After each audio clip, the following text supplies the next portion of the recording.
उत्तर प्रदेश में योगी सरकार के 7 साल पूरे हो चुके हैं। एक तरफ सरकार के दावे हैं कि यूपी बदल रहा है, नए यूपी को नई पहचान मिली है, बम्पर रोजगार है, भारी भरकम निवेश है, माफियाओं पर एक्शन और अवैध इमारतों पर बुलडोजर एक्शन सबने देखा है। तो दूसरी तरफ विपक्ष के आरोप हैं। सवाल यह कि आखिर योगी सरकार के 7 साल कितने दमदार। उत्तर प्रदेश में 2017 के बाद अब तक आखिर क्या कुछ बदला है। आज खास गेस्ट पैनल के साथ इसी पर महाबहस, लेकिन उससे पहले ये रिपोर्ट।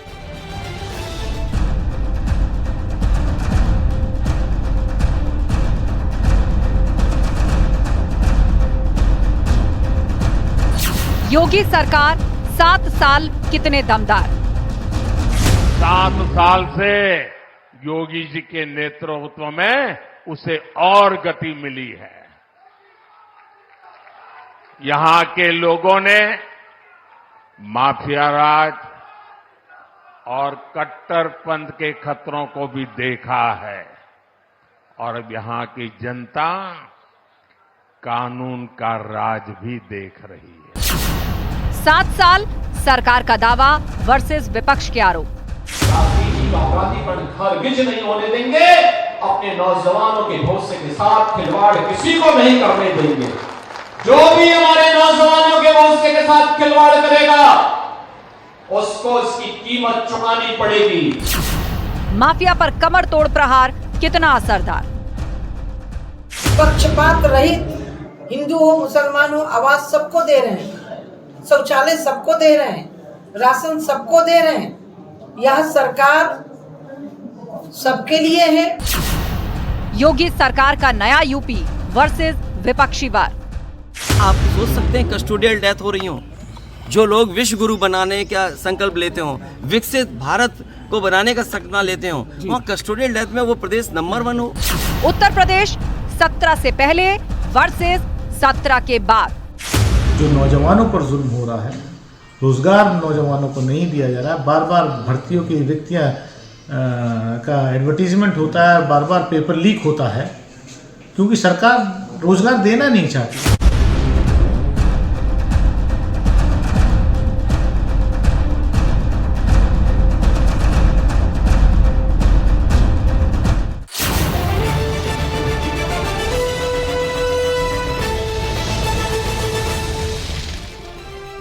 और अब वक्त है महाबहस के सवालों का, जिन पर फोकस है आज की डिबेट।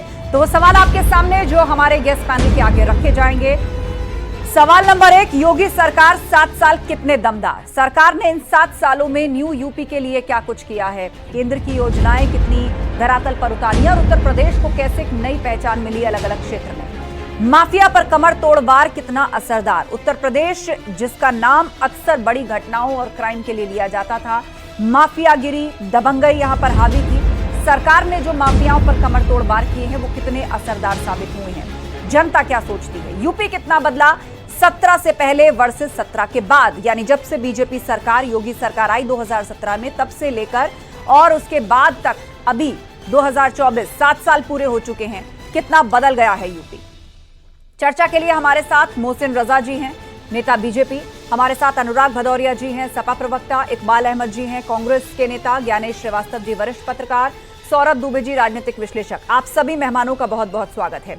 शुरुआत अनुराग भदौरिया जी आप ही से कर रहे हैं। न्यू यूपी की बात हो रही है। 2017 में जब से योगी सरकार आई, आज 7 साल पूरे हो गए हैं और कहां कहां यूपी नंबर 1 हो गया है। क्या सरकारी दावे हैं, मैं आपके साथ सामने रख रही हूं। बात 1 डिस्ट्रिक्ट 1 प्रोडक्ट की हो, आयुष्मान योजना की हो, इथेनॉल उत्पादन, इसके अलावा बहुत से ऐसे क्षेत्र हैं, माफिया, क्राइम कंट्रोल, जिनको सरकार अपनी उपलब्धियों में आगे रखती है। स्किल डेवलपमेंट, महिलाओं के लिए सुरक्षित माहौल, इन्वेस्टमेंट के लिए सुरक्षित माहौल। उनका यह कहना है कि एक यूपी वो था जो 2017 से पहले था, जब दंगे होते थे, क्राइम होता था, माफियागिरी चरम पर थी, और एक 2017 से बाद और अब का यूपी है जिसे नया यूपी कह रही है सरकार। देखिए, जिस तरह की जो हालत उत्तर प्रदेश में है, उत्तर प्रदेश के अंदर में कहा गया था कि हर साल करीब 90 लाख लोगों को रोजगार मिलेगा, यहां पे 10 विश्व स्तरीय यूनिवर्सिटी बनेंगी, मेडिकल कॉलेजेस बनेंगे, रोडें गड्ढा मुक्त हो जाएंगी, चारों तरफ खुशहाली का माहौल होगा। लेकिन हालत क्या है? रोड तो गड्ढा मुक्त हो ही नहीं। आप बता दीजिए, महिलाओं पर अत्याचार बढ़ता रहा, बेरोजगार यहां आत्महत्या कर रहा है, महंगाई से कमर टूटी हुई है, यूनिवर्सिटी कहीं देखने को नहीं मिल रही है, मेडिकल कॉलेज की हालत यह है, हॉस्पिटलों में चले जाइए तो कहीं आपको स्ट्रेचर नहीं मिलेगा, जैसे ले जाएं, कहीं हॉस्पिटल में कहीं कहीं एक आप जाओगे कहीं जानवर घूमते मिल जाते हैं, और कई बार आपने देखा होगा बारिश होती है तो पानी भी टपकने लगता है। तो आप बताइए कि कौन सी चीजें, भाई शिक्षा जिस तरह से आप देख रहे हो यहाँ पे लगातार पेपर लीक होता रहा, इस शिक्षा पे छात्र उसके लिए न्याय मांगने जाते हैं तो लाठियों की बौछार हो जाती है। आप स्वास्थ्य पे जाइए तो आपने देखा ही स्वास्थ्य की हालत क्या है, हमने आपको बताई अभी। और शिक्षा, स्वास्थ्य, उससे ज्यादा लोगों को क्या चाहिए, ट्रांसपोर्टेशन, आप देख ही रहे हो आपकी हालत है। ठीक है। तो उत्तर प्रदेश के अंदर में कानून व्यवस्था पूरी तरह से चरमराई हुई है, स्वास्थ्य व्यवस्था चरमराई हुई है, शिक्षा व्यवस्था चरमराई हुई है, कोई भी एग्जाम नहीं हो पाता, एग्जाम होने के पहले पेपर लीक हो जाता है, तो पेपर लीक सरकार भी बोली जाती है। तो आप बताइए इसका जवाब क्या देगी? ये तो कुछ मोहसिन रजा जी हमारे बीच में है, वरिष्ठ नेता है बीजेपी के। मोहसिन जी, विपक्षी दल के सामने जब आपके तमाम उपलब्धियों को, आपके दावों को रखा गया तो उनसे बात करके ऐसे लगा जैसे उत्तर प्रदेश के अंदर बद से बदतर हालात हैं। वो ये कहते हैं ना शिक्षा है, ना स्वास्थ्य है, क्राइम कंट्रोल को लेकर दावे झूठे हैं, महिलाओं के लिए असुरक्षित है, शिक्षा के क्षेत्र में पिछड़ापन है। अब इस पर जवाब दीजिए, 7 साल पूरे हुए आज सरकार के। देखिए, मुझे लगता है ऐसा स्वर्णिम अवसर पहली बार उत्तर प्रदेश की जनता ने देखा है, जो 7 वर्षों में आदरणीय योगी जी के नेतृत्व की सरकार बनी। और 2017 से पहले का भी सबने देखा था उत्तर प्रदेश क्या था। मां बहनें सुरक्षित नहीं थी, व्यापारी सुरक्षित नहीं था, किडनैपिंग, भ्रष्टाचार, अपराध और अपराधियों को मंच पर महिमा मंडित करते थे ये लोग। और आज ये जो प्रश्न उठा रहे हैं उनको हम बताना चाहते हैं कि चाहे शिक्षा का स्तर हो उसको भी ऊपर किया गया है, स्वास्थ्य सेवाएं बेहतर से बेहतर उत्तर प्रदेश में आदरणीय योगी सरकार में हुई, क्योंकि WHO ने माना कोरोना के दौरान अगर इनकी सरकार भगवान ना करे होती तो पता नहीं आधा ही यूपी खत्म करा देते ही।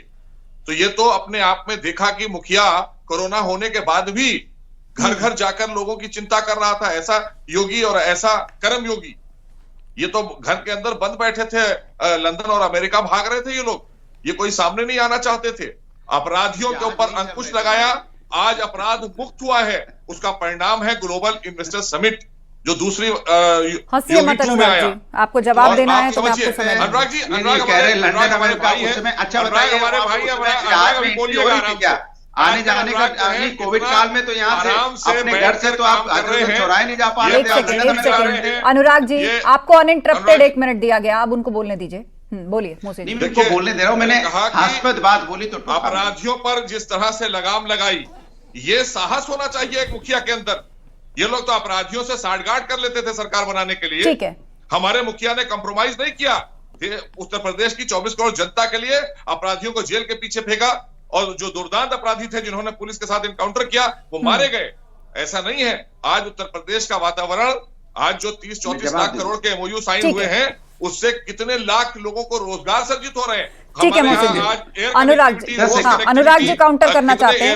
अनुराग जी, उसके बाद मैं इकबाल साहब का रुख करूंगी। आस्था जी, आपको भी हंसी आ गई होगी, कह रहे थे कोविड काल में जहाज पकड़ के चले गए लंदन अमेरिका। आप बताइए कोविड काल में किसको जाने दिया जा रहा था? आदमी का घर से तो पहले से भाग गए थे, ये अमेरिका लंदन भेज देते, पहले से भाग गए थे। प्रकाश क्या होती है? आपको पता चला लॉकडाउन होने वाला है, आप लोग प्रभु अच्छा नहीं लगता। ठीक है, चलिए ठीक है, वाद विवाद आपसी वाद विवाद में आप मत फंसिए। दूसरा इनकी बात सुन लीजिए। तो दूसरा जो भारतीय जनता पार्टी के नेता जब बात करते हैं कि हमने लाखों का इन्वेस्टमेंट किया, तो कितने लाख का क्या इन्वेस्टमेंट, कहां पे फैक्ट्री लग गई, कौन सी फैक्ट्री लगी, जरा बता दीजिए। सीतापुर में लग गई, हरदोई में लग गई, बाराबंकी में लग गई, सुल्तानपुर में लगी, अमेठी में लगी, श्रावस्ती में लगी, बस्ती में लगी। इन्वेस्टमेंट को लेकर सरकार पर सवाल उठाता है विपक्षी दल, उस पर हम विस्तार से चर्चा करेंगे। विस्तार से सवाल मैं मोहसिन रजा जी आपके पास लेकर आऊंगी, क्योंकि ग्राउंड ब्रेकिंग सेरेमनीज होती हैं, इन्वेस्टर समिट्स होते हैं, तो उसको लेकर भी विपक्षी दल पूछते हैं कि ग्राउंड पे कितना आया। डेवलपमेंट के दावे उसी से जुड़े हुए। एक सेकंड और भी पैनलिस्ट हैं, पहले वो अपनी बात रखिए। अनुराग जी एक सेकंड। इकबाल अहमद जी हमारे बीच में, कांग्रेस के नेता। इकबाल जी, उत्तर प्रदेश में योगी सरकार ने 7 साल पूरे किए हैं और दावा यह कि हमने नया यूपी बनाया है। पूर्व में जो यूपी की छवि थी, वहां उस छवि से बाहर आते हुए आज यूपी का नाम अव्वल रूप से बहुत से क्षेत्रों में लिया जाता है। मौर्य जी डिप्टी सीएम पहली बार बने थे तो उन्होंने एक बात कही थी कि मैं पूरे प्रदेश में गड्ढा मुक्त कर दूंगा। आज तक गड्ढा मुक्त 7 सालों में नहीं हो पाया प्रदेश। आप कहीं भी चले जाएंगे तो गड्ढा ही गड्ढा मिलेगा। और दूसरी चीज, सबसे बड़ा विकास होता है जब युवाओं को रोजगार मिलता है तो उसको विकास बोलते हैं। विकास का नाम यही है कि युवाओं को रोजगार मिलना चाहिए। युवाओं को मिल क्या रहा है? पेपर लीक होता है और जब वो अपनी मांग पूरी करने के लिए सड़कों पे आते हैं तो उनको लाठियां मिलती हैं। यही है 7 सालों में विकास। तो सबसे बड़ा सवाल इस बात का है कि कब महंगाई कम होगी, कब युवाओं को रोजगार मिलेगा। और तमाम ऐसी चीजें हैं, सिर्फ हम मस्जिद सजा लें, मंदिर सजा लें तो उससे कोई रोजगार तो मिलेगा नहीं। रोजगार तो युवा से मिलना है और जो देश चलता है, प्रदेश चलता है, युवाओं से चलता है। तो आप कह रहे हैं रोजगार का मुद्दा, शिक्षा का मुद्दा, पेपर लीक का मुद्दा और इन्वेस्टमेंट समिट पर भी हम बात करेंगे, लेकिन उससे पहले हम टिप्पणी लेंगे ज्ञानेश श्रीवास्तव जी की। वरिष्ठ पत्रकार हमारे बीच में हैं। ज्ञानेश जी, 7 साल पूरे किए हैं योगी सरकार ने और निश्चित रूप से आज अगर हम बात कर रहे हैं कि सरकार के 7 साल का कामकाज वर्सेस विपक्ष के आरोप, अब चूंकि 2024 का चुनाव बिल्कुल सर पे है, तारीखें अनाउंस हो चुकी हैं, तो सरकार जब अपने दावे करेगी और विपक्ष जिन मुद्दों पर सरकार को घेरेगा उसका असर 24 में पड़ेगा। 24 के चुनाव में भी उनका जिक्र जरूर होगा। देखिए क्या है कि सरकार अगर रिपीट करती है, जाहिर सी बात है अच्छे काम किए होंगे या कुछ चीजें अच्छी लगी होंगी, लेकिन विपक्ष के जितने भी आरोप है, एक योगी मॉडल यानी प्रशासनिक स्तर पर जो एनकाउंटर स्पेशलिस्ट के रूप में जो योगी जी की भूमिका बनी है, तो योगी जी का एक प्रशासनिक मॉडल एक चर्चा में जरूर है, इसमें दो राय नहीं। लेकिन जो पेपर लीक है, चाहे बेरोजगारी है, जमीन पर बहुत सारे काम अभी भी उसमें वो उतने सफल नहीं हुए हैं। देखिए, मोदी मॉडल और योगी मॉडल, दो ही मॉडल चल रहा है देश में। दोनों की प्रशंसा भी हो रही है और दोनों में कई सारे उसमें ये भी है, लूपहोल्स भी है जिसकी चर्चा नहीं होती है। अब बेरोजगारी के मुद्दे पर यूपी में लगातार जो पेपर लीक हो रहे हैं तो उस पर भी सवाल उठ रहे हैं। योगी जी की सरकार अच्छी चल रही है, ये बड़ा अचीवमेंट है योगी जी, लेकिन चुनावों में कितना आएगा वो देखने वाली बात। ठीक है, सौरभ दुबे जी।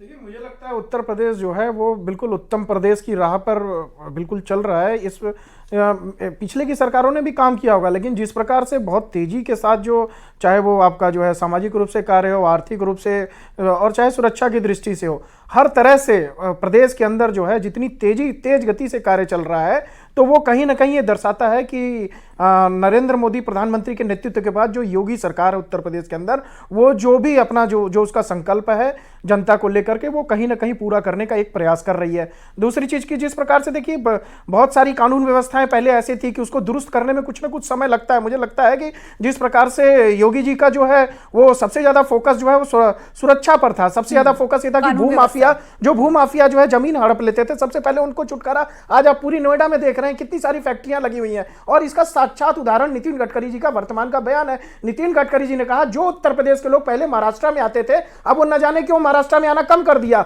इसलिए कम कर दिया क्योंकि उत्तर प्रदेश में इतना सारा डेवलपमेंट हो चुका है, इतनी सारी फैक्ट्रियां चली गई हैं कि लोग वहां पर उनको रोजगार के अवसर मिल रहे हैं। अब दूसरी बात, सड़कों की बात हो रही थी, गड्ढों की। मैं कह रहा हूं कोरोना काल में बहुत सारे स्टेट्स ने यूपी से ताल्लुक रखने वाले कामगार कैटेगरी को भगाया था, चाहे वो दिल्ली की बात हो, महाराष्ट्र की बात हो, और भी कई राज्यों से वापस आए थे उत्तर प्रदेश के अंदर। एक बड़ी चुनौती सरकार के सामने और उनको सुरक्षा और रोजगार की गारंटी दी गई थी। यही अकोमोडेट कराना, उसके लिए स्किल टेस्टिंग हुई, उनको कहाँ क्या काम दिया जा सकता है, उसके क्या अवसर तलाश किए जा सकते हैं। मोहसिन रजा जी, ये एक बड़ा सवाल बन करके उभरा था और उस वक्त की भीड़ भाड़ और भगदड़ को देखकर ऐसा लग रहा था जैसे हालात बेकाबू हो जाएंगे, सरकार संभाल नहीं पाएगी। विपक्ष ने बहुत से निशाने साधे थे, लेकिन आज युवा कौशल विकास में भी उत्तर प्रदेश का नंबर 1 स्थान है। देखिए, उत्तर प्रदेश आज देश के सारे राज्यों में अग्रिम पंक्ति में खड़ा है। ये डेवलपमेंट आदरणीय योगी सरकार में जिस तरह से हुआ और ईमानदारी के साथ हुआ, 24 घंटे में 20 घंटे काम करने वाला मुख्यमंत्री, राउंड द क्लॉक जनता के हितों के लिए ऑन द टोज रहने वाला मुख्यमंत्री उत्तर प्रदेश को मिला। यहां अपराधियों ने पूरी तरीके से संगठित अपराध चला करता था, जेलों से लेकर बाहर तक, उससे लड़ना। अगर कोई विकास कार्य, कोई डेवलपमेंट की चीजें लाई जाए तो कोई हमारे उद्यमी आए तो आए कैसे, उनके अंदर एक भय का माहौल था, क्योंकि उससे पहले समाजवादी पार्टी की सरकार के दौरान सबने देखा था, कोई आना नहीं चाहता था। आज आप देखिए, विकास की अभूतपूर्व योजनाएं जमीन पर उतारी गई। और एक छोटी सी बात बताएं आपको, गरीबों को मकान मिल रहे हैं, शौचालय मिल रहे हैं। अभी हमारे कांग्रेस के भाई बोल रहे थे, एक मिनट आस्था जी, अभी कांग्रेस के भाई बोल रहे थे कि सड़कें गड्ढा मुक्त नहीं हुई। अरे भैया, आप लोगों को कहने से पहले शर्म क्यों नहीं आती है? 60 साल सरकार चलाने के बाद गड्ढे छोड़कर आप गए और उसको हम सही कर रहे हैं। लेकिन और उसमें भी गड्ढे में नजर की आती कुछ है। तस्वीरें अब भी सामने आती हैं।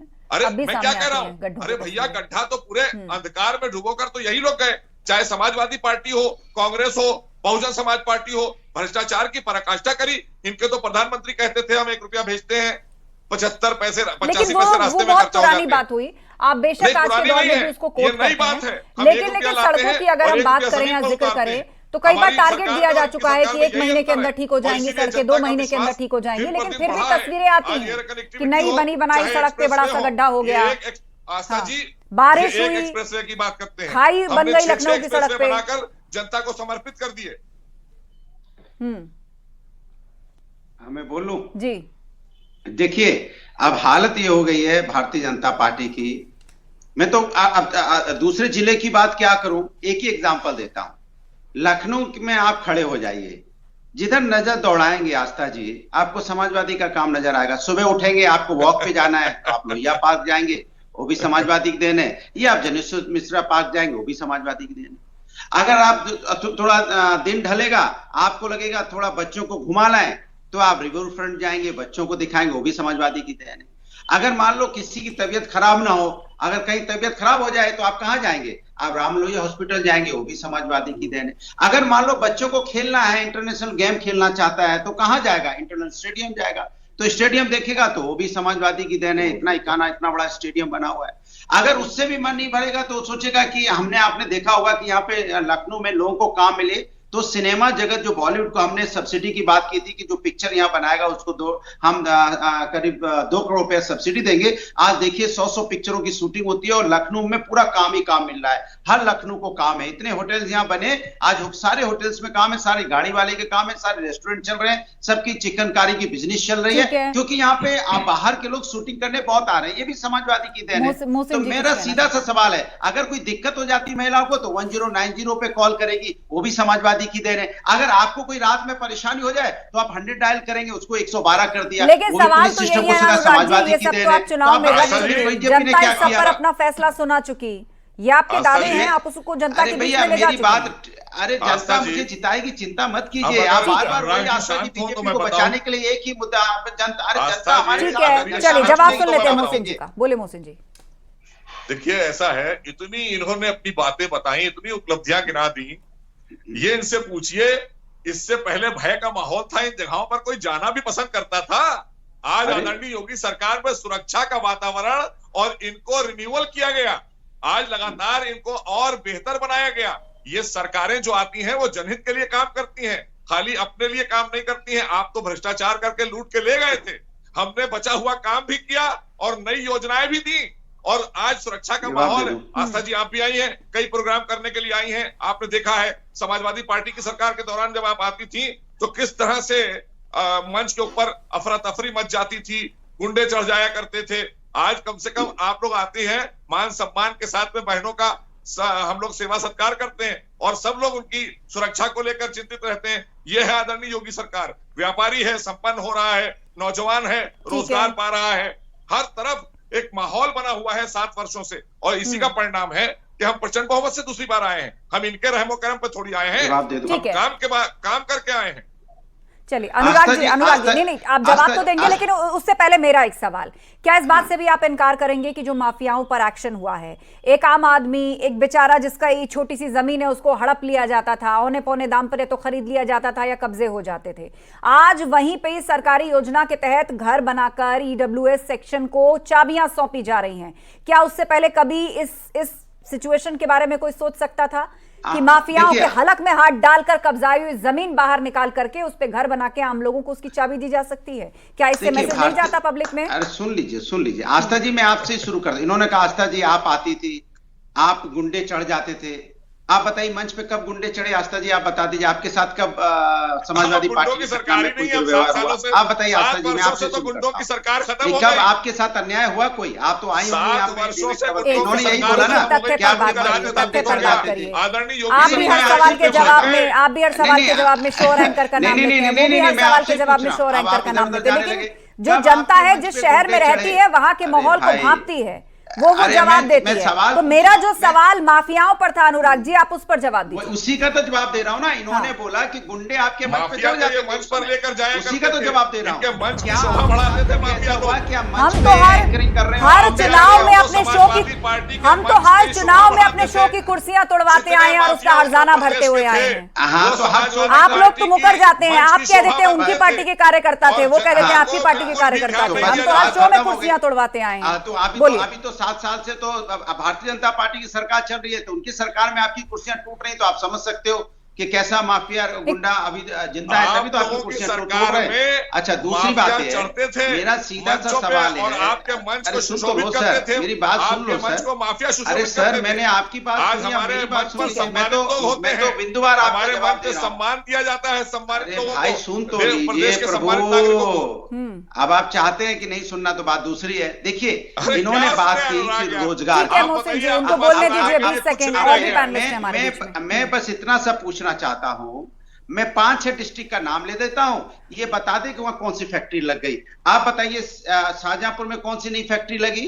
यहाँ श्रावस्ती बस्ती में, देवरिया में। अरे जाकर देखिएगा, यहाँ से बात करिएगा, कौन सी फैक्ट्री लग गई? आप बताइए बाराबंकी में कौन सी लग गई? ऐसा नहीं है जहां पर फिरोजाबाद में तो पहले से नई कौन सी लग गई? 40 लाख आप बताइए ना। साइन करके 10 लाख के साइन किए ना, धरातल पर उतारे कौन सा लखीमपुर में कौन सी लगी बताइए, बहराइच में कौन सी लगी बताइए, सीतापुर में कौन सी? चलिए, आप दोनों को मैं यही रोक रही हूँ, आप दोनों को मैं यही रोक रही हूँ। ज्ञानेश श्रीवास्तव जी को मैं इस चर्चा में लाना चाहती हूँ। ठीक है, आप दोनों ने एक दूसरे के ऊपर बहुत से आरोप प्रत्यारोप लगाए, काउंटर जवाब आप लोग दे रहे हैं, लेकिन ज्ञानेश श्रीवास्तव जी, वही सवाल आपसे, जनता में संदेश तो जाता होगा माफियाओं पर इस कार्रवाई से, एक निर्धन, एक ऐसा शख्स जो थाने जाने में भी डरता है, अगर उसकी जमीन पर EWX सेक्शन को मकान बनाकर के वापसी हो जाए तो एक उम्मीद तो बनती होगी कि कोई सुनने वाला है या ऐसे माफियाओं पर हाथ डालने की हिम्मत करने वाला कोई है।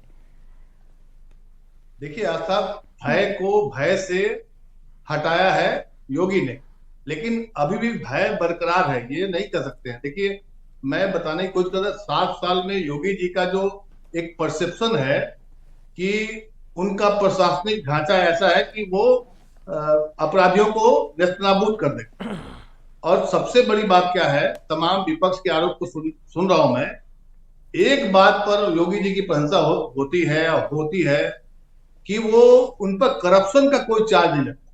बाकी सारे चीजों पर उन पर आप चर्चा कर सकते हैं कि विकास नहीं हुआ है, रोड में गड्ढे हैं, लेकिन बतौर मुख्यमंत्री 7 साल में अगर उनका अचीवमेंट अगर देखा जाए, मैं देखता हूं सभी मुख्यमंत्रियों पर या मंत्रियों पर या किसी राज्य सरकार पर आरोप प्रत्यारोप करते हैं, योगी जी पर यह आरोप लगता है कि इन्होंने एक धर्म विशेष के लिए कुछ ज्यादा कर दिया या एक सिलेक्टेड वर्ग के लिए कुछ करते हैं।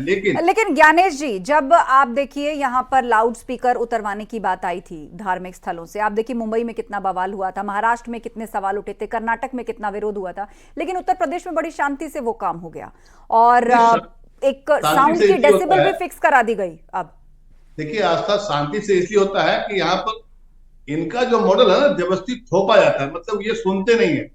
आप समझिए इस बात, योगी को इसलिए याद करता है कि आप थोप देते हैं, आप जबरदस्ती करते हैं। इसलिए मैं कर रहा हूं कि जो काम अच्छा हो रहा है, दायरे में जो कोई भी आएगा और वो बात नहीं मानेगा तो कानून फिर सख्ती से भी लागू करवाया जाता है। सौरभ दुबे जी, मेरे पास लास्ट 1.5 मिनट का वक्त कराया जाता है, लेकिन लोकतंत्र में देखिए सभी धर्मों का, सभी, जहां तक मुझे लगता है कि बेहतर शांति व्यवस्था और दंगा मुक्त राज्य के साथ साथ जो है 34 लाख करोड़ का निवेश करा करके जो योगी सरकार की दूसरी पारी रही है वो कहीं ना कहीं ज्यादा वो लोकप्रिय भी हुए हैं।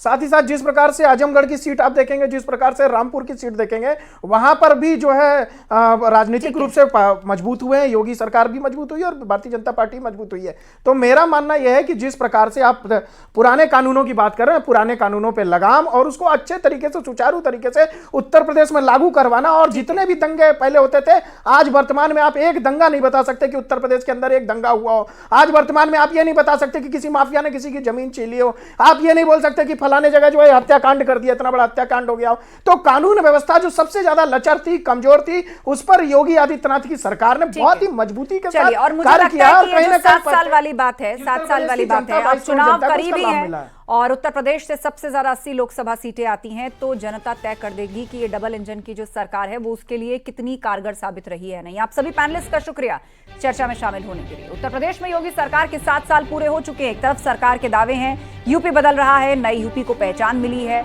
रोजगार है, निवेश है, माफियाओं पर एक्शन, अवैध इमारतों पर बुलडोजर है। तो दूसरी तरफ विपक्ष के आरोप हैं। सवाल ये कि आखिर योगी सरकार के 7 साल कितने दमदार हैं, जो कि जनता बहुत जल्द तय करेगी, क्योंकि 2024 का फैसला निकट है जिसे जनता सुनाएगी। महाबहस में इतना ही। खबरें जारी हैं, बने रहिए हमारे साथ।